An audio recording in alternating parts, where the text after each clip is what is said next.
Ivy League students pole dance for Planned Parenthood, Students for Life is lobbying on Capitol Hill this weekend, and how one student in Las Vegas is making a fashion statement for life. All that coming up on this edition of Pro-Life Gen News. Hey everyone, I'm Kelly and this is Pro-Life Gen News. Typically, when you think of students raising money for a charitable cause, your mind goes to good old-fashioned bake sales or car washes or maybe some door-to-door sales of magazines, wrapping paper, or pies. However, the best and the brightest in the country decided they would fundraise for the world's largest baby-killing machine by dancing on poles. That's right. Students from Cornell University hit the polls to promote Planned Parenthood and sexual health care. That sounds like a positive, right? Well, false. The reality is only 0.9% of Americans actually use Planned Parenthood for services like pap smears and cancer screenings, and 96% of their services to pregnant women are abortions.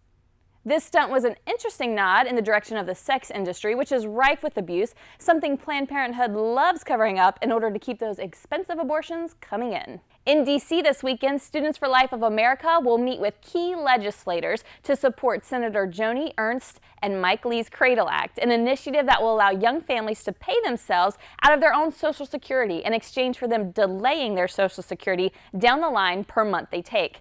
The legislation, designed to give parents extra paid time with their new child after birth or adoption, is voluntary for employees and champions research about positive outcomes regarding time spent as a family during those first precious few weeks.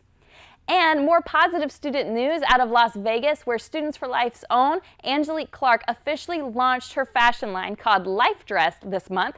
Her hand-painted dresses, shoes, and clutches are statements for life that aim to spark dialogue and change lives. In the future, Angelique hopes to host fashion shows and donate life dresses for auctions to benefit pregnancy resource centers, and she sends information with every life dress order so that every person who puts on a life dress can be confident in their advocacy for life. To check out her unique designs, visit lifedress.org. And that's all for today's episode of Pro-Life Gen News. For more on these stories and the latest in the pro-life movement, head over to studentsforlife.org and continue to follow us here on Facebook. Don't forget to like and share the content you're seeing and help us spread the message of hope and life here in America. Thanks for joining us. I'm Kelly, and I'll see you next time.